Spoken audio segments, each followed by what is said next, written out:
Hey, I'm the John. John I Chen. love Facebook Live. Facebook Live is the greatest invention ever made in the entire world. I'm Hi, Elizabeth Glau.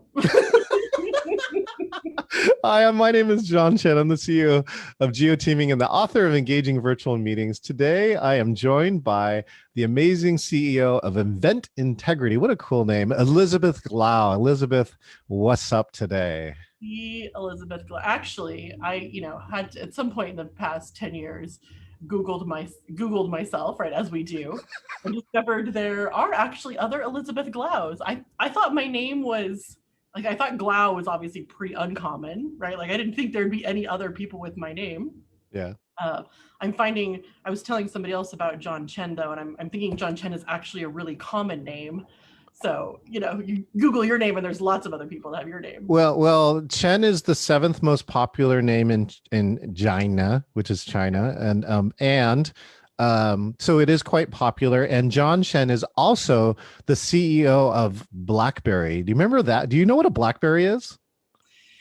Do you know at this embassy suites that I worked at in Columbus, Ohio, we actually had meetings of I think it was a company called RIM, right? Weren't they the ones that like Yeah, made yeah, yeah, yeah, BlackBerry? yeah, yeah. Yeah. That's like So that was Ontario or and something that like was that. like 15 years ago or something, right? So Yeah. that was way before I was into technology, right? I was just working at a hotel. I was director of catering or whatever, right? At that point. And I was like, oh, that's cool. These guys are here to talk about whatever they're talking about. I love this. I'm gonna wait before we even start this project. I love that you posted a picture of you helping someone install an app at a conference 7 years ago, right? That's Mhm. fantastic. Yeah.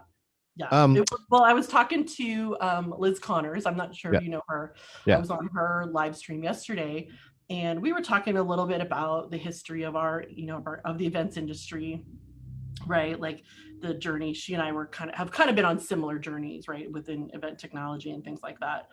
And I was joking. I was like, it wasn't even that long ago that I was teaching people how to load an app on their like how to download an app, like literally, it's like, the client would hire me to project manage their conference mobile app, but I would, and then I would go on site, right? Part of the contract is I would go on site and help the attendees with it because, they needed to figure out how to download it and use it. And I did more of just helping people, and they were joking, right? It's like usually they just didn't even know what their iTunes password was and, that kind of thing. Oh, that's my favorite. My favorite. Right. Okay. I mean, that was really what I was, there doing, which was so we were getting a good laugh about that. Well, let's get back on track here.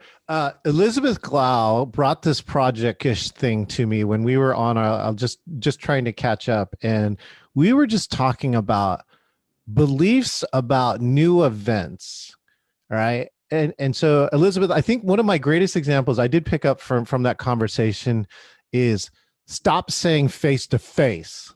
Because look, that's your face right there. This is my face. We're face to face. We're doing that. So stop it. So I think you replaced it with online and offline. Like right now, this is an online meeting, right?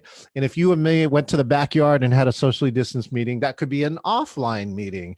Hashtag air quotes, right? So that was kind of like the controversial stuff that's like I think it's been floating around in your brain since March, and that we're now going to try and put it out and like develop an event manifesto. Is that a good representation of this project? Yeah, yeah. I mean, we were just talking about that kind of stuff, or what needs to change. And I will admit, and we can go down that rabbit hole specifically. I will admit at the beginning of the pandemic, when most folks were switching to virtual, I had seen, people referring to virtual events as online events or something, right? Like calling it something else. And I was thinking, no, we established that they're called virtual events like 10 years ago, right? When those of us who were around were actually doing, virtual and hybrid and those kinds of things. I was a little cranky about like, no, we've established that, this is what it's called. And I think virtual is still, what largely we're going to call, online events, right? Yes. Even though if you get into the nitty gritty of what that word means, maybe it's not the best word, right? Because at that time, I mean, 10 years ago, was AR and VR even, invented it yet? Or, I'm sure somebody maybe was starting to think about it or whatever, but it wasn't necessarily invented. So I think I'm really, at this point, really more hung up on what we're calling, physical events or offline events. And I think face-to-face is not it. I really want people to stop calling physical events face-to-face, because you can be face-to-face in either scenario. Well, we're going uphill with this thing, and I do feel like we're pushing a boulder uphill. so just because like how many people have tried people to stop calling it social distancing and call it physical Right. distancing? I know. Yeah. It's and like, while I love the concept of it, the number of people who adopt it isn't right. But if this, out of all these calls that we make, and by the way, we wanted to share this process with you people, right? So if you're listening to this, you're watching this sometime, chat it. Even after this thing is not live, we're watching the comments on this, and we're going to hopefully you will tell us something that we'll get in here. But yeah, if we could just coin one term, all right. And I'm with on the virtual. Obviously, I'm bought into the virtual, the engaging virtual meetings, name of the book. I think that works. I think it describes what people are doing. And so there are some pieces around there. But what we're coming to, the other concepts, though, is that one is our event industry is completely, I've never seen so much change in the industry in 5-6 months. oh, for sure. I mean, and then quite frankly, people think, sometimes I'm not being sympathetic or compassionate, for all the folks that have lost their jobs. I'm not making any money right now either, right? My husband is getting the bills paid, right? But I'm not preaching at, the industry from some ivory tower. And when this pandemic started, I was so optimistic, right? All these things that some of us have been talking about for years, right? Ways that we needed to make the events industry more inclusive and more sustainable. This presented us with the perfect opportunity to, and depending on what your role is right now, this may or may not be a kind of a break for you, right? Like either you've been thrown into the virtual world and you're, busier than ever trying to figure that out and, and shift your events to virtual. So maybe this isn't like a nice little timeout for you, but if you like for some of us, right?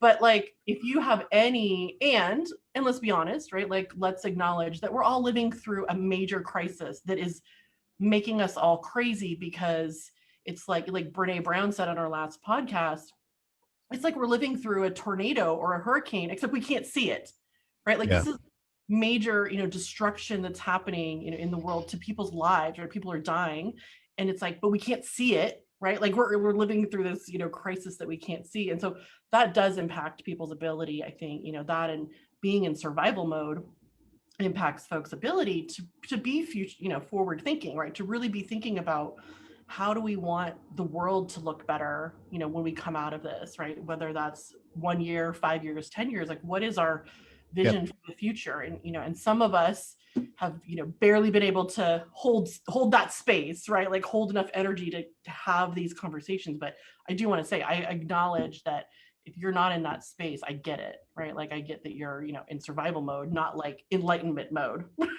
Right, or anything in between on Maslow's hierarchy of needs, right? I can't wait. Okay, like 7 live casts later, you and I reach enlightenment. Goal, right? Oh, that's so good. We did it here online. Whatever it is, right at the top of the pyramid. We're going to be fulfilled, self-actualized. I think is the word. Oh my gosh. Okay, so let's go through some of these, right? You wrote a couple things since we last talked. Again, the first one is around here. I'm actually going to add some notes. We're simul editing here, so if we're looking around, it means that we're looking around. Yeah. But one of them is okay. So that it's not right. Stop calling it face to face. I think right is one of them. Yeah.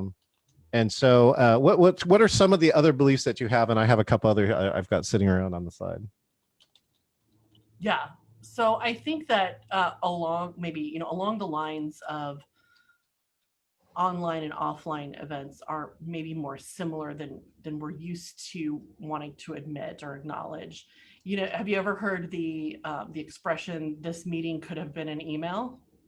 Oh, that's a good one. Oh, right. Right? Well, my new one for that is this virtual meeting could have been a video. Yeah. So what I had was, this conference could have been a webinar. Right. So okay, I'm gonna put that. This conference is a webinar, and this meeting. This is a comma. That's the dot. No, this is 2 sentences. This meeting could have been a video. Yeah, exactly. And think about how we used to produce in-person events, offline events, Yeah. right? Yeah. You're putting everyone in the same room. They're all facing the same direction. They're not facing each other. They're not face to face, right? They're facing a screen, maybe a person on a stage, and that person is talking at them. Yeah. Right. So how is that any different than what Whatever. you and I are doing? I mean, you and I are bantering back and forth, but like we are talking at the folks that are watching us right now. Yeah. No, if we experience for all those people who are just watching in with that, no, but they can actually interact, right? Karen, so Karen Inman, Jen Graves, and Jake Hapakowski. Thank you for joining us. We got a few other people hanging around. So good. I love that. This conference could have been a webinar. It should have been something like that. Should have. I love the should all over yourself. You know that the conference should have been a webinar. And I'm kind of also obsessed with this idea of synchronous versus asynchronous. Yeah, right? yeah. This meeting could have been an email, means that we didn't need to all get together in the same time and place to discuss something. Yeah. Right. This could have been an email. This could have been a Google Doc that we were collaborating on, at different points of time. We didn't have to, spend the time to all come together. So, that's what an event is these days, right? It's synchronous. Well, and I think people need to recognize the value of asynchronous. So let's just take this video example, right? If this video meeting that we were having was one person blabbing this thing for 20, 60 minutes, whatever it was, right? Like, you should have sent me a video. And why would it be better? One, you could have probably done some better production value, right? Cut out all the ums and ers and ums, right? The second part is that I can watch it when I want to. Exactly. As opposed to I have to get all dressed up and attend some meeting and keep my camera on when you didn't even engage me. Exactly. Could not have said any of that any better. Watch it in my pajamas, man. There's value in that. It's about the user, which, funny enough, speaking of users, on the new Netflix documentary, The Social Dilemma. I'm halfway through it. I haven't watched it all yet. Yeah, well, I'll spoil there's a quote at the end. I think it's the very end. There's a quote that said, there's only two industries that call their customers users: drug dealers and technology. Oh, that's good. There are only two industries that call their customers. We'll have to look it up, right, to quote it appropriately. It's from that documentary, but they said, who said that. I don't have that in front of me, but that was the quote. But anyway, so your customer, right, your member, your attendee, the audience that you're speaking to, what you're trying to say is what you're delivering to them should be when they want it. It's all about, let me go down my marketing rabbit hole. Marketers love to talk about how content is king, right? It's all about the content. All about content. Yeah, well, no, it's context, right? What you're just describing right now.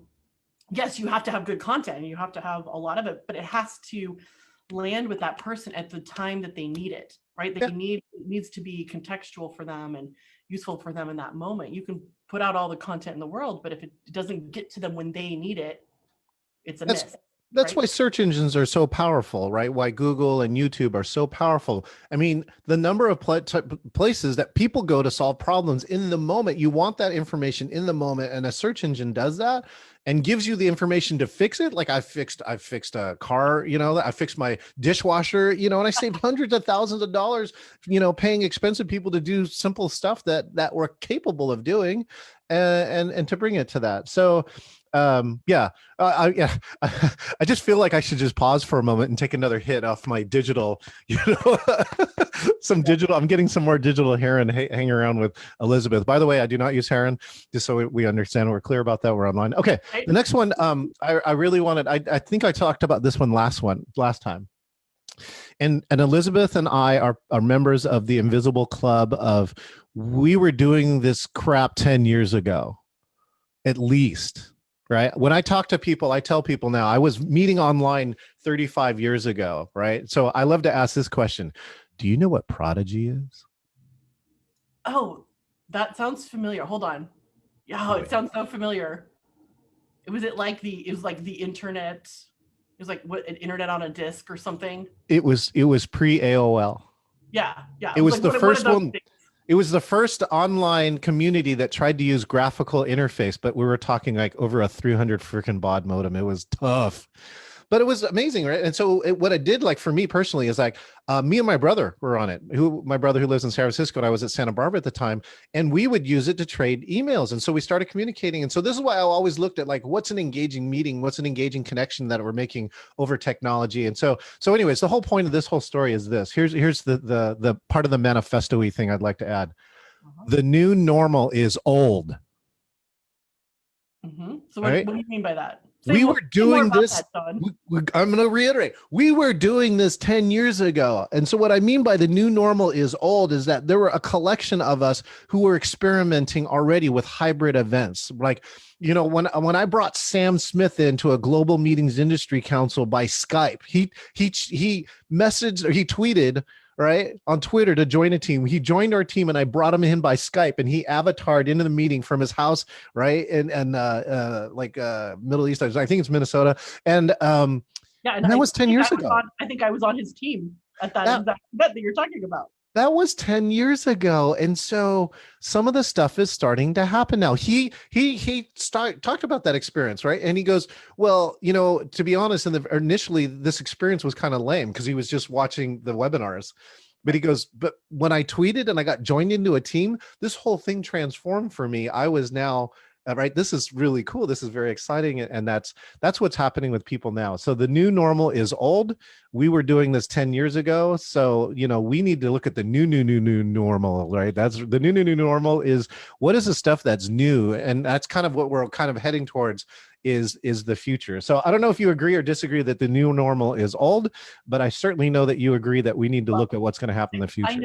I know that it worked for some of us who had the right personality type that it worked for, right? Like, so I'm an ambivert, right? For those of you that don't know, that's in the middle between extrovert and introvert. I'm actually in the middle. I'm not extreme extrovert or extreme introvert. I'm actually like in the middle. And so for me, networking online, connecting with folks online, which then kind of, you know, so social media, video, that worked great for me, where I actually love this experience where, and I could connect with people all over the world. Yeah. Right. Like for me, making connections with folks online, there was really no difference for me, you know, doing it in this fashion online versus offline.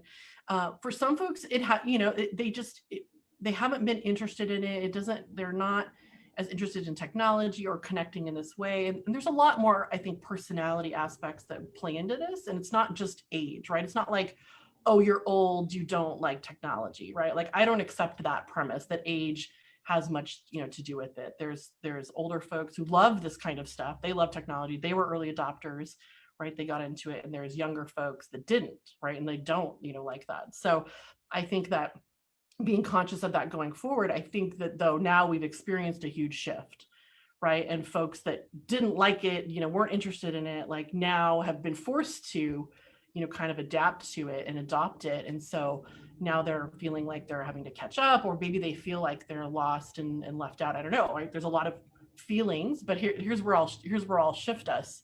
I'll shift our conversation is the technology. I mean, we're in it. Technology is increasing exponentially, right? Like at this point, technology is not a thing. It's not an industry, right? It's not like a separate thing. Like everything we do incorporates, you know, technology is incorporated in everything we do, right? And the big, so now it's just kind of like, it's a given, right? It's kind of like, you know, I hate to say, but it's kind of like get on board with, you know, exponentially changing technology because it's just going to get faster and crazier. But where I think we're shifting because of all of that is we're shifting into a new era where humans matter more, right? So I think I kind of like a different spin on your, you know, what's new is old.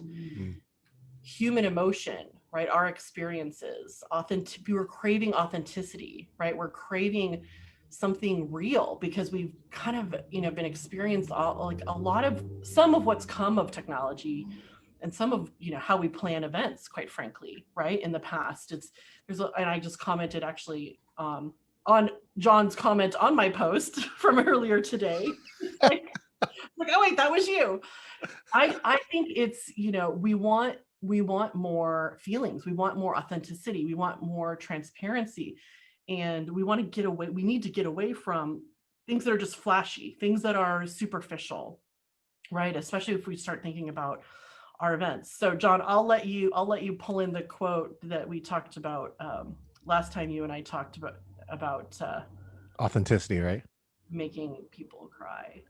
That's it, right? So right there. So Elizabeth and I had talked last time, which brings us into this, which is, so look at the future of events. Even look now, right? That's Oh a good yeah. question, right? Let's ask this question. When's the last time that you cried on a virtual meeting? Oh, I do all the time. I have like, well, granted, but this is the thing. I'm already, so this is the thing again. See, this is, I just realized today, the last 10 years, I've been technology, shiny object. What's the new thing? Like, it's like my nerd side. Yeah. Right. I was so excited about what the new flashy thing was. Right. And even as much as 5 years ago, I really started to understand and realize that it's not about the technology, right? It's about that human experience, right? So I'm already 5 years into this. I'm fully embracing anything, and it's starting. You see these shifts, right? Like things that used to be considered woo woo are now becoming more mainstream, right? Like these are things, even think about mindfulness and meditation. It wasn't that long ago that people are like, oh, that's weird, right? And now it's like, There's why? mindfulness. There was developing mindfulness rooms at conferences, Mhm. right? Major like Fortune 100, but like here's a wellness room, right? So that because they understood that being at a conference for 8 or 10 or 12, 14 hours a day is kind of stressful. It's an overload, especially when it's in Vegas on top of it all. And so yeah, mindfulness is finding a place inside of there, and I think that that's helping this people. So I say that I cry all the time, and it's just funny because I'm not like a crier, right? Yeah, Like you can tell, I have more. I definitely have more masculine energy than I do feminine energy, right? But I position myself in these events. Like I yeah, find events where I'm going to have an experience. Like I'm going to have a truly yeah, emotional experience, right? It's yeah, like yeah, an yeah, event yeah. where I'm learning more about myself. Like these kinds of things where somebody says something that resonates with you that you just have never heard before or whatever, right? Like these kinds of experiences, you learn something about yourself, you get something validated about you're able to actually in these participatory events, like I seek out more of these events that have that open space, format, right? Peer-to-peer learning, because that is where people are truly participating, even online, right? Yeah. They're face to face online and they're having these, they're actually able to learn from each other. They're not just looking at a screen and listening to somebody, talk at them. They're, part of a conversation. Well, let me give you back with this, right? We want to make people cry. So let's look at this statement. And what I mean by that is like we're talking about authenticity and engaging and impacting people emotionally. Again, I think that the things that make us uniquely human, one is that we want to connect, Yeah. right? Even though that you and I, yeah, see, all right, right, that we can't touch each other, but we want to at least have whatever we call the feeling of being connected, and we can, and so and people can create this. That was kind of the miraculous thing that we discovered, years ago, was that over video conferences, if people tell childhood stories, the amount of trust between them raises by 10 to 20%, is what our research showed us. Yeah. And so this making people cry thing, um, one of my other friends who's speaking at my conference, James Bishop, said, "Oh well," I said, "I don't know if I should be proud of this, but I made 2 people cry on my programs this week." And actually, you should be proud because you have created now in this virtual space, which we thought before only could happen in person, to impact somebody, right? Right. Get them to think enough that they kind of have a breakthrough, right? That they cry because they're either realizing something that they have never realized in their life, or that or there's something painful, or that they're getting through something, right? That's why most of the time we cry. So here, I'll give you an example, right? Here, I'm going to chat this now. I invite you to come, Elizabeth, this weekend and come join me on Daybreakers. So it's daybreakers.com. They're a New York firm that started with live parties. They would go in the morning and you would clean up and then go to work, right? It's just a way to start your day. But it's one of the largest virtual dance parties I've seen. It's been as big as 5,000. They Mhm. have broken Zoom more than once, which is really Love it. awesome. They take you, and if you raise your virtual hand, right, they will promote approximately 300 people to be panelists So they completely like using Zoom, not in the way intended, which I love, right? And then they use the 300 people as backgrounds behind the host. So the host is talking here and the screen is changing between, 49 people here and then 49, and there are people from around the world all dancing in screens. And you feel connected. But here's the piece that made them cry. And then after I finish this, Elizabeth, I'm going to get you the book because like I'm now involved enough with them that she wrote a book and I'm reading the book now, and I just want to show it to you because I think it actually ties into some of the stuff we're talking about. But the exercise is bring a picture of someone that you can't see because of coronavirus. Grab your phone for a second, Elizabeth. Here, I'll do mine. Get a picture of somebody that you can't see that you want to see. Oh yeah, there you go. Good. I Yeah. don't even have to do my phone. I could like show my family. The glare is bad, right? Like No, that's good enough. my Okay. So, mom, my brother, my dad, unfortunately, is not with us anymore, so I can't see him. But, what year was that shot? I don't know. oh God, I'm gonna guess. Well, it's definitely in the 80s, right? Yes. Trying to figure out like how old do I look in that picture? I can't All right, tell. don't out yourself now. I love that picture. That picture is like right. So now watch. Okay, so that's that picture. So this is my picture. Uh-huh. This is my mom and my sister, right? And my mom unfortunately passed away, but I'm actually kind of grateful that she doesn't have to live through coronavirus. She would definitely be in the vulnerable, piece. But I always bring this picture out because I would love for my mom to be here, just be here, and I can't see her, and so yeah, and so now imagine that the screen is full of 49 people of and you see grandkids, you see parents, you see brothers, you see sisters, you see pets, and you get the point now that you are having the same experience as everyone else, which is you are not able to see the people that you want to see, that you want to feel, that you want to touch. Right. And it made me cry. Mm-hmm. I'll out myself, right? Maybe I'm the slightly less masculine male in the house, but that's why I love the events industry because um, when an event moves somebody, I think that's you. I'm all about creating experiences. One of the books that's under here that you can't read is called The Experience Economy, and I really believe in that. That the value that we create now is experiences, not data. There's enough data in the world, right? There's enough data to bury anybody, but putting stuff together in such a way to create an experience is really the key. The book is called Belong, so I'm going to go get it, but then I'll let you pontificate around this. We want to make humans cry a little bit more. Go ahead. Yeah. Well, I'll add for the folks just to what you just said in bringing people together again, whether it's online or offline. The idea is that they're having a shared experience. They're learning more about each other. They're growing empathy, right? Empathy for other folks. I mean, God bless in this time, as much as any other, where we're so divided. Yeah. What is the role of bringing people together? Right? It's having them, what you just described, getting back to that place where it's like we're all human, and what does that mean? What do we all have in common? Right? Like we got to get to some level where there's stuff that we all share, and we're all the same in some way, right? And like we're all human. So what does that mean?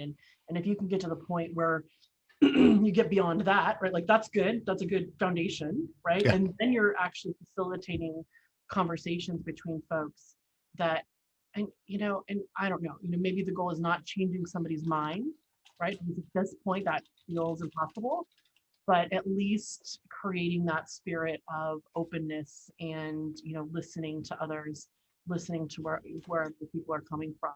And I just don't feel like this is a niche genre of events, right? Like, how do you have an event in this day and age and not address all of the elephants in the room? Oh, Right? How do how do you talk about anything, right, without acknowledging, pain and suffering that everyone's going through, in that you just we can't think that we're going to have, events and just not acknowledge that what people are going through, and it's not a one-off thing, right? If you think about Black Lives Matter, right? We're used to just treating these things like, oh, that happened, we protested, it's over, right? Like moving on, right? And the thing that's been different about this time is like we're not, are not moving on. We should not be moving on, right? This needs to be still something we're talking about. Well, and why are we not having a deep conversation about it, especially in regards to our industry? So here's the maybe part of the manifesto that my suggestion for it that I listened to: acknowledge all the elephants in the room, and then meet. I love it. What did you say? And then eat and them? and then meet. Oh, I was thinking of that quote, like, how do you eat an elephant? One bite Yeah. How do at you a eat time. an elephant? Yeah. Yeah. So yeah, and I think that's really valuable. And even for both viewpoints. So the divisiveness in our country is challenging. And what I've tried to do is make my feed open to both sides, that you don't get an understanding until people talk about it. And the problem right now is everybody, even both sides, I'll blame both sides, that aren't ready to talk about it, because you need to hear both sides. You almost need to learn what the other side is saying about it, and then find ways to see if can you sway the other person or not, and if not, what compromises can you make to make something that seems valuable, right? That seems viable, right? And so anyway, so that's kind of like my social justice piece. But I love that. I think that I really like that, and because I think sometimes in virtual meetings and conferences, right, we do it too as professionals. We shut our personal life off to go to work, right? Well, that's what's going to change, right? You can't. Your personal life is your work. Yeah, your kid's right here. Totally right. Because that is how we've approached work. We've been taught, and like, let's staying on that track a little bit longer. The social justice piece. We've been taught not to talk about politics, right? What is it like? Don't talk about politics, sex, religion, whatever, right? Like, you've been taught that for a reason, right? Because then nothing changes, right? And the people in power stay in power. That's a tough one too, because there is a speaker thing, right? Which says don't take either side, because a lot of your clients are either Republican or Democrat. They got a 50% chance for the most part. So why do you want to go around it and piss them off? But challenge people. That's the thing. Like, if you're just getting people together to tell them what they already know, right? To kind of tiptoe around, tiptoe up to the line and not cross it, not get people to think, why are you having an event? Right? What's the purpose? If they're just going to come away from it thinking what they already thought before, that's not transformational. Right? That's not changing anything. Well, this might lead to our next point, right? Which is around this. Even if let's just pretend you and I had different political beliefs, when we come to a program or an event, right? Like we usually may come under the guise of an association that we both agree about. Right. And even if we had totally differing viewpoints, let's say you and I are in the meetings industry right now. That's why we're blabbing about this, is that probably you and I would support stuff for the meetings industry. And when we come to a meeting, that's the thing in common, right? When we have things in common, that's how we make, relationships and connections to people.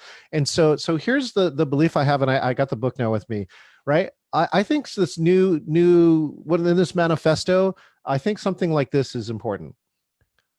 I just want to belong. Yeah.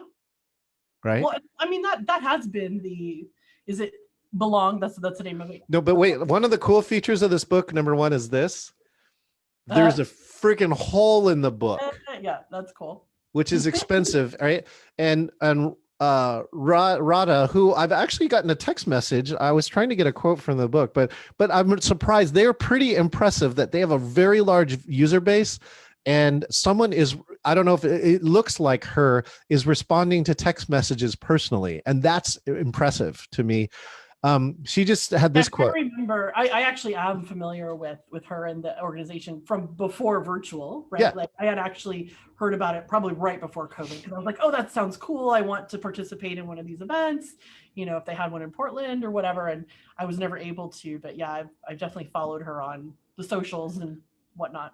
I'm telling you, it's a free ticket. It's sponsored by AARP. Come this Saturday. The last time on AARP, it was awesome, right? It was Jefferson Starship played live in sync, right? I think using Jam Kazam is what I can think.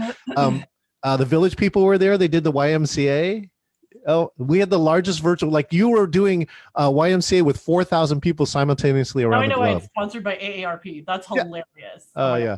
I love it. Anyway, she was just talking about this, how she felt alone and that she was succeeding, but she was kind of partying. She was younger and feeling disconnected. And she goes, this one quote, "This was a huge wake up call. I have never realized how vital community Mhm. was for my health and happiness. Yep. Community for my health and happiness." Yeah.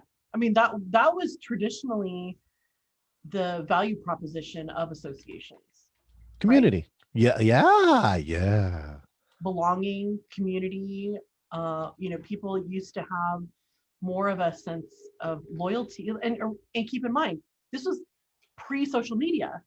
You had no other way to get that sense of belonging or community other than to connect with your whatever.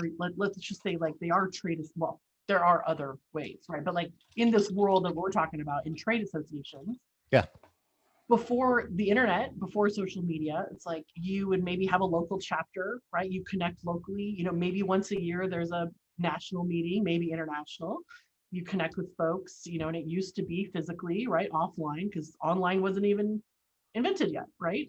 Yep. And what we've met, again, the last 10 years, we've just tried to pretend like that change didn't happen.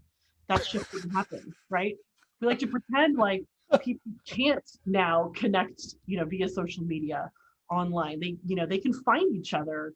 They can find other people in their community. They can find people who have like interests without joining, your association, right? And that's the reality of it. And I think that yes, that this is going to increase, right? This sense of just wanting to feel more connected, wanting to feel like you belong, wanting to feel included. This is just more and more important. And back to what you said about going to work, you go to work and leaving your personal self at home. Yeah. That is my number one desire for change. What? Right? I want people to be able to go to work and other professional environments like related to work and be able to bring them their whole selves. Now, granted, there are some huge systemic problems that have to change in order for that to happen, right? For some people, for somebody like me, it's like I just want to be accepted as being assertive without being called aggressive, right? Oh yeah, Because you should be called that you have leadership qualities instead of right, aggressive. Come and like on. we like to joke about, we like to talk about it like tell your little girls that they have leadership skills, right? And not that they're, being bossy, right? Like that's I don't know, I feel like that's a Tina Fey quote or something, right? It's like Lean in. talk It's a about it. leaning in thing, yeah. Yeah, like lean in, it's like talking to, your little girls about this. Okay, well, what about those of us who are not little girls anymore, right? Like, can I have a voice in the room, where decisions are being made? Can I bring my full self? I'm a disruptor. I'm a challenger, right? Like that is my personality, and I want to bring that to work. I want to bring that to organizations, and it's still the exception, not the rule, right? For an organization to have that culture that can make the space for that. Everybody likes, I was just talking to a woman this morning. She said companies like to talk about how they're innovative, Yeah. but they don't actually set up a culture for, allowing for those disruptive and challenging voices, right? It's still kind of groupthink. And, if you don't have the diversity in thought and experiences and all that kind of stuff, then you're not going to be innovative. And that's where we're going. All right. Well, we got to wrap up for the day. So I'm going to give you a couple lines from this manifesto. All right. Maybe this will become part of our culture. I don't know. But I'm going to give you the yes, no, or meh. Okay. That's your three responses. Like thumbs up, thumbs down, thumbs sideways. Thumbs middle, but meh is so much more, I think, apropos. Yeah. Okay. The first one is stop calling it face to face. It's online and offline. Yes. Yes. No brainer. The new normal is old. Meh. Oh, It interesting. doesn't say enough about what we mean about that, like we want to make people cry. well, I love that one. Yes, it does also kind of need to be explained, but yeah, whatever. Well, I just want to belong. yeah, that's a good one, I think. Subsequent to that, Community is vital for my health and happiness. Meetings, I guess great meetings build communities. Yeah. Okay. Or events, I don't know, we might need to shush that one a little bit. Yeah. Events can be part of great communities. I'll put yes plus on it, which means we work on it. Acknowledge all the elephants in the room and then meet. Yeah. Oh, that's a yes. Good. I want to go to work and eat dinner with my family. I think that's a yes plus. It's almost there. There's something in there. Yeah. I am the voice in the room. We need to, yes. Okay, that's a yes plus. So we got to work. There's something. Yeah. So I was trying to capture your last point. This conference should have been a webinar, and that meeting should have been a video. I do love that. That is, yeah, that's yes, love. And there are only 2 industries that call their customers. I mean, that's somebody's quote, right? So we'll just have to that'll just be a fun little, we'll attribute that, of course, to whoever. Yes, attributed. Yes. Okay. Well, you've been tuning in to Elizabeth Glau, the CEO of Event Integrity, and myself, John Chen, the CEO of GeoTeaming, and the author of Engaging Virtual Meetings, discussing a new Events Manifesto that we haven't finished creating yet. We hope you have enjoyed this process. We hope that if you're watching this later and it's not live, chat the hell out of this so that we, tell us yes. I want to hear your yeses or no's. Your thumbs up, yeah. Or meh. And stay tuned here or in other places, and we will help share this manifesto when we are done. Any closing words, Elizabeth? Thank you so much for participating, y'all. If whatever comments we get from you in the future, we love it. You can tell that we're trying to have a little bit of fun with something that is a lot of topics that are very serious, right? And so we hope to build this future together better with you. Outstanding. We'll see you next time.